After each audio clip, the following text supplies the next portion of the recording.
জুলাই আগস্টের গণহত্যা, শাপলার গণহত্যার বিচার করা এবং একটি নির্বাচন উপহার না দিয়ে আপনি যেতে পারবেন না।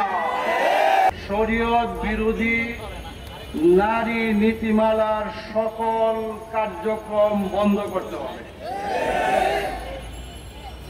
আরেকটা কথা বলতে চাই, জুলাই আগস্ট বিপ্লবকে ভারতীয় ষড়যন্ত্রের মাধ্যমে যারা ব্যক্ত করে দিতে চায়, আজকে বলতে চাই ডক্টর ইউনূস সাহেব, তাদের কোন ষড়যন্ত্রে মান অভিমান করা যাবে না। তৌহিদি জনতা মাঠে আছে। জুলাই আগস্টের গণহত্যা, শাপলার গণহত্যার বিচার করা এবং একটি নির্বাচন উপহার না দিয়ে আপনি যেতে পারবেন না। আমরা ভারতীয় এক দালালকে কলকাতায় তাকে হাই কমিশন নিয়োগ দেওয়া হয়েছে, জানেন? তার নাম হলো শাবাব বিন আহমদ।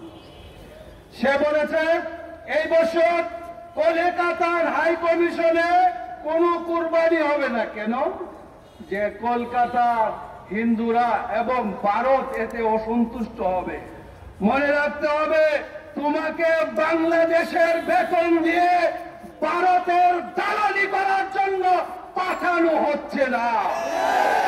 আগামী 2রা জুন তার নিয়োগের তারিখ। আমরা বলতে চাই সংশ্লিষ্ট কর্তৃপক্ষকে তার এই নিয়োগ বাতিল করতে হবে।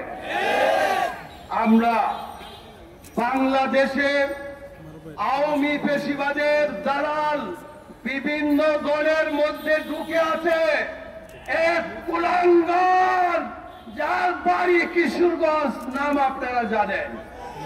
এই ফজলুকে বিএনপি যদি না থামায়, জনগণ রাস্তায় তাকে গণধুলাই দিতে বাধ্য হবে।